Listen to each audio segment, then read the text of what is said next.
Hello, everyone, and welcome back to Unfiltered Discussions. Today, joining me is Peter, Phil, and Jenny.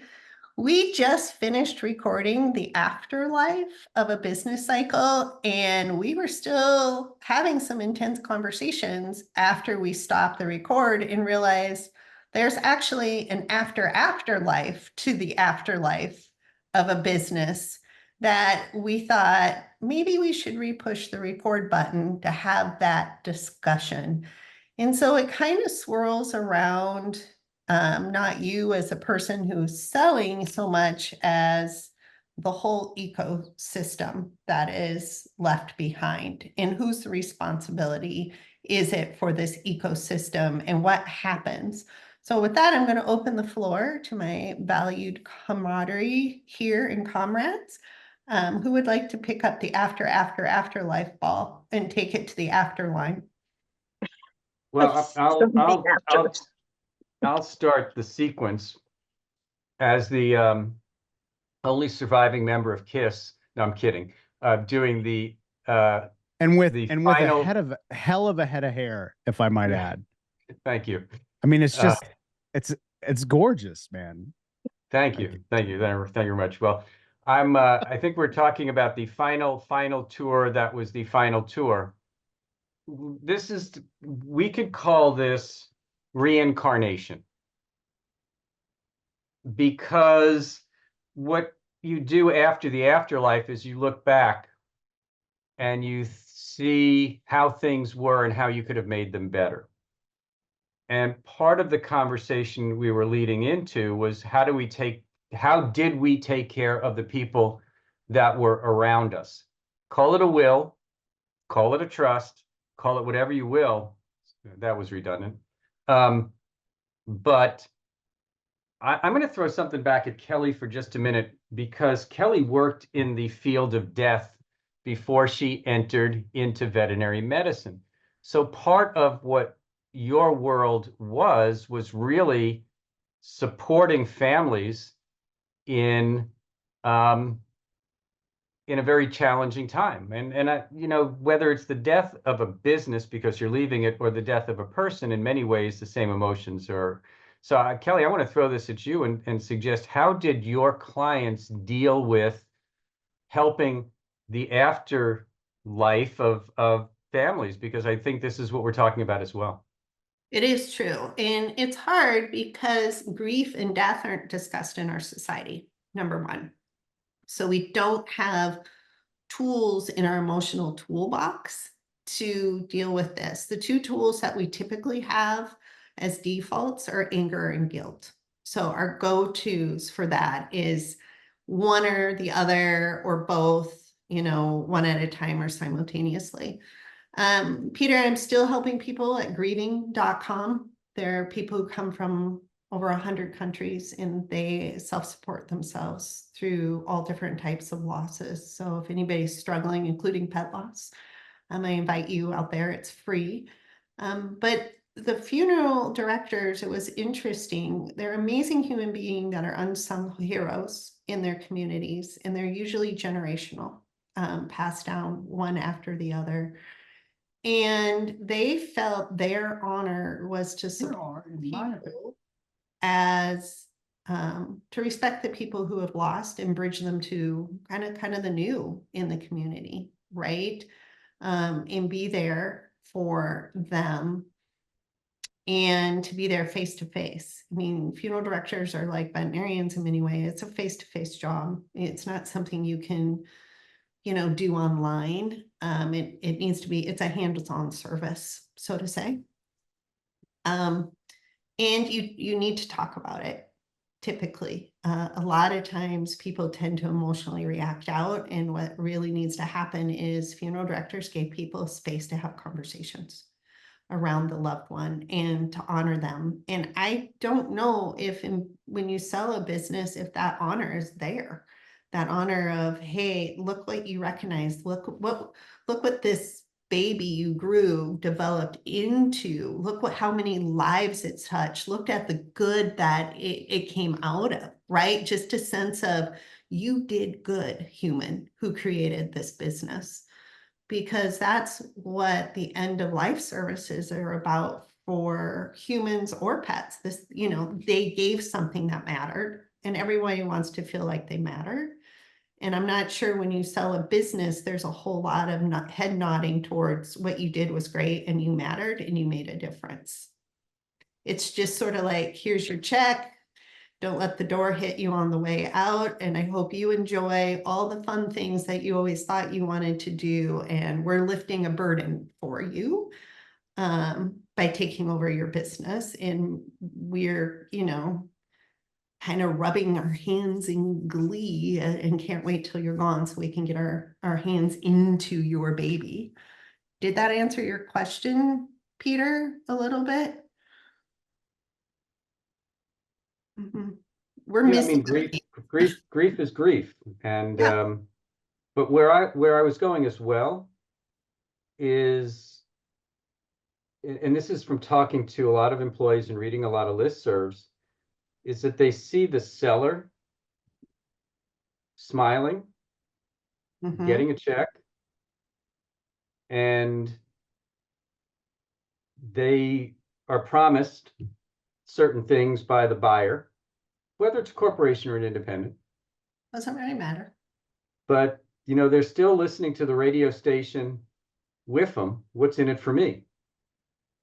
And I don't know how many sellers, it'd be an interesting survey, actually took some of their proceeds and gave a gift to their team, because without that team, they don't have a business to sell. You don't become successful without the team who helps you get there.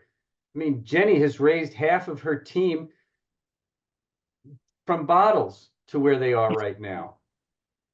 And if the Viking were to leave tomorrow, I got to believe that Jenny would be heartbroken and be very concerned about how her team would be taken care of by somebody else. And I feel guilty now, looking back over 20 years, that maybe I should have done more for my team, even though I still see them, many of them, even after 20 years. But that was part of the reincarnation, is what should sellers do? What should the bereaved, what should the dead body do for the family to make sure that they are taken care of? They need to tell their team that they mattered. Peter. Well, I think that this is something that needs to be done way before you sell. This needs to be done as you're growing. Whether you do 401k to help them with their retirement, whether you do profit sharing, the better we do, the better, you know, we're going to help you with this. But yes, I honestly, yes, if we ever sold, I don't imagine that we would not do something for our team. We already do the profit sharing. We already do the 401k, because I have these kids working for me that are with me. I shouldn't even say for me. They're working with me. And these kids are, you know, 18, 19, 20, 21, you know, on up to, I think my oldest is 72. But all of them, I want them to start thinking about what happens when they leave the industry. What happens when they, decide to go play golf? Are they going to be able to do that, or are they going to have to keep working? You know, are they not going to be able to retire because they didn't make enough money? You know, how are we paying our team? How are we rewarding our team? And so I think a lot of this needs to be thought of way before you sell. We all say, oh, we wouldn't be where we are without our team. Do they know that? What are we doing to let them know that? How do we let them know that every day? And I'm not talking about burning the candle at both ends, not having boundaries, you know, working, 60-hour work weeks to show your team that you're right there. I'm talking about, how are we financially taking care of them? You know, what are we doing? Do we have pension plans in place? You know, these types of things, because if all we're doing is working, and then we sell it, and then we get a check and we leave, or we stay on for a couple of years, but we're not in charge anymore, your power is gone.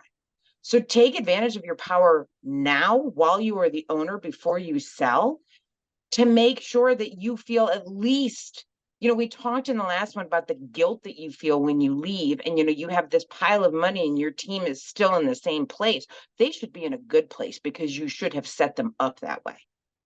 This is what I live for, is taking care of my team, because 100%, Simon has said it before, he would never be as efficient as he is without the team. So we have to pay them not just a survivable wage, but a livable wage. We have to make sure they have health insurance. We have to make sure their kids are taken care of. We have to do all this stuff now, because by the time you get to selling, if you didn't do these things, your hands are tied. You sold the practice, your power's gone.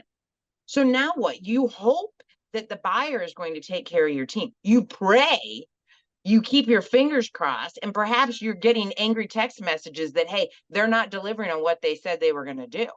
You can't control that once you sell it. So how do you take care of them beforehand? So I think before we started recording, that's what I was talking about when I'm saying once you sell it, you're out. But you have the opportunity to take care of your team while you are the owner, before the afterlife.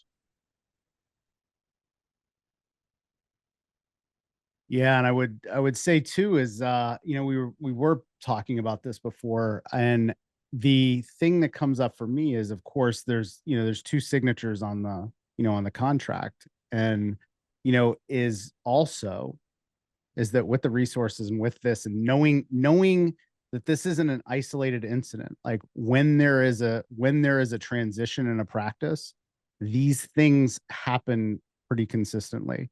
Staff fear, goes up. Well-being usually tends to go down. We're going to potentially have some, turnover of staff within the first 6 months.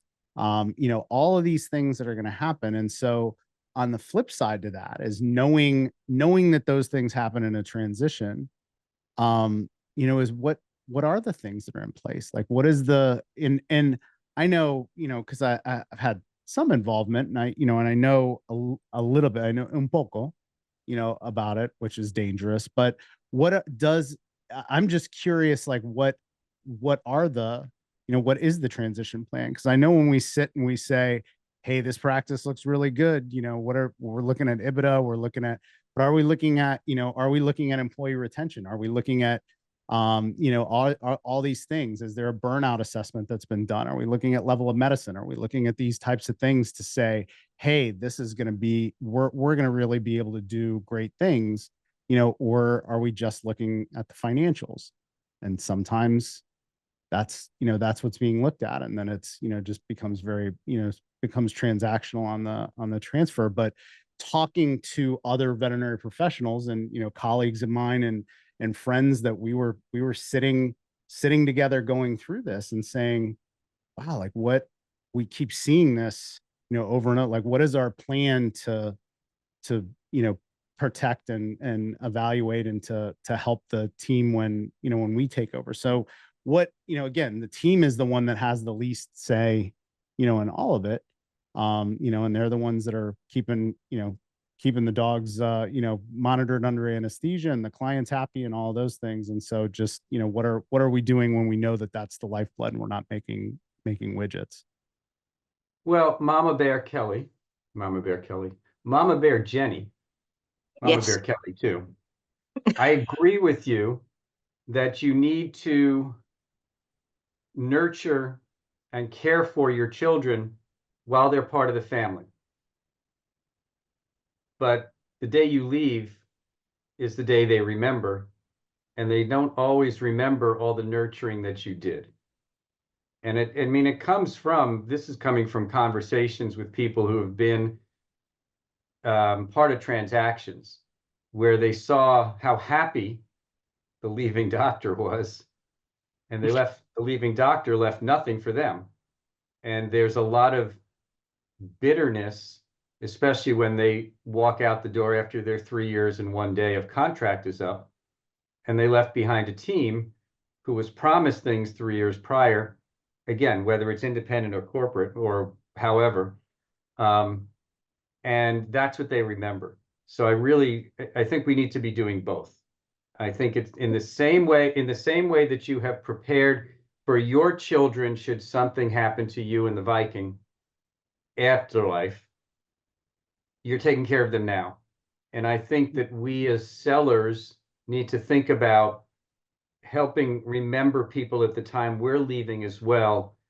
But we also need to do what you're doing, which is profit sharing and pensions and all sorts of different things. One has a long-term impact, but there's a really significant short-term impact in terms of when you give them a gift to thank them on your way out the door. I think there's a benefit to that as well. What do you see that people do with regards to that? Again, I've never sold my practice, so I don't know, but what do you see people doing? Do you see them writing a check? Do you see them, like what have you seen people do in that situation? Because I think that's brilliant. I agree with them that you take care of them forever, all the way through. Like, we're responsible for these people. And to what Phil said, they don't have a lot of say in it, but to me, they are the most impacted, which then in turn impacts your clients and your patients. So Peter, what do you see the sellers, what do you see them doing, if anything? If anything. I hope something. No, honestly, I would suggest the vast majority, 95%. And I hope I'm wrong, and I hope somebody listens to this and comes back and wants to slap me. But I would suggest that the vast majority in the 90s do nothing. Bye. See ya.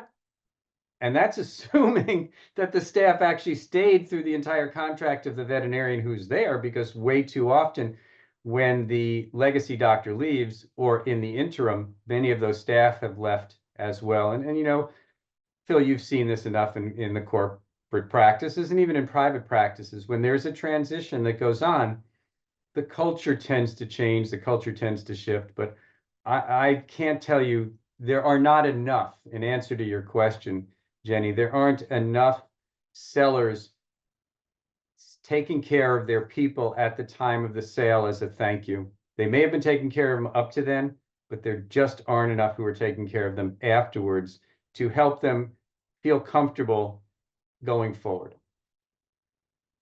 Well, now I'm just sad. That makes me sad. Sorry, here. because we really, oh, thank you. I'll just dab it. But I mean, we really, and I think this is something that happens. I mean, I can't tell you how many times, we go and speak and you hear about, well, I don't get these opportunities at my clinic because I'm not even given a chance. We're not paid well. We're not, allowed to be ourselves. We're not, all of these things. And to hear that continues even for the sales, I truly can't imagine. And I'm not there. My husband and I plan on owning it for at least another 20, 25 years, because I don't know. We talked about identity crisis in the last one, and good Lord, I mean, he's going to be like that. But I just can't picture us leaving and not doing something, taking a portion of that money and doing it as profit sharing. Here's a big check for you. Thank you for all your years of service. Not a clock, not a watch, not a trophy, but something that everybody can use the green, something that they can use, that just to say thank you. And I do, Peter, also hope that you are wrong about that. I hope that if maybe that's in the past and maybe people now are maybe thinking of that. I will say that of the people that I know that have sold, I have not heard of them doing anything for their team. Maybe I just haven't heard of it, but I hope this is a call out there for all people who are thinking about selling their practices to remember that just because you're the owner, and yes, you did take the biggest risk, financially, and that yes, it is a very, overwhelming, sometimes, I don't want to say burden, but it can be a lot as an owner. You are not the only one who is a stakeholder in your business. So I hope that this is a call to everyone to, when it comes time, think of all of those people who got you to where you are and got you to be able to walk away. And maybe, as Stacy talked about in the last one, the guilt that she felt when selling it, maybe that helps with that guilt a little bit. I don't know. but maybe you can say, you know what, I can feel good knowing that I left, what Kelly was saying, I left a legacy. I did these things. I helped these people. I did all of this. And I took care of those people who helped me do those things and help those people. So this is a call out to everyone. Do better. The number you have reached is no longer in service. Please check the number and call again or dial the operator for assistance. Phil, I'd love to hear your insights because you've seen it from a couple of different perspectives as well. No, I think, well, what I would say is I feel like obviously there's a shared responsibility, is that, yes. So, thinking about, I just had a dear friend of mine, have to transition out of a position. I've had a couple friends that have gotten laid off from bigger companies where it's still the same end result, is that now the ownership has changed and I don't have a say in it, but that connection, how intimate the owner to the staff that are impacted by the the decision, I think that is a little bit more unique to of the sale of a veterinary practice certainly than what we see. And you can have the Jack Welch argument, the business of businesses is profit and making money.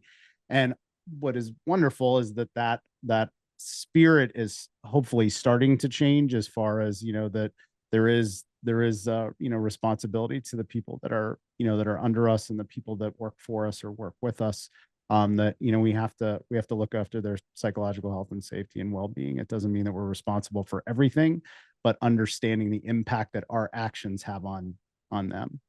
And so I think that's just generally speaking, I hope that becomes part of any transactional equation. And that's really the goal from a well-being and psychological health and safety standpoint. Is any decision that we make doesn't mean that we can't make it, but that we do ask the question, is how is this going to impact our people?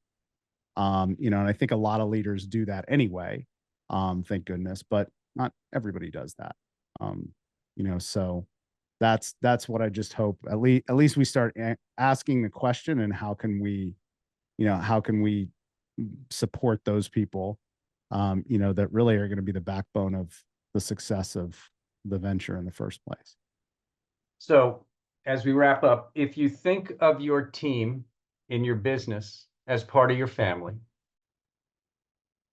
and you want to take care of them as you do your family, do so while they're with you, but also make sure you have a plan in place so that when you, as a seller or a manager or whatever, go on to the afterlife and you get reincarnated at some point in time and look back, that you took care of them even after you're gone.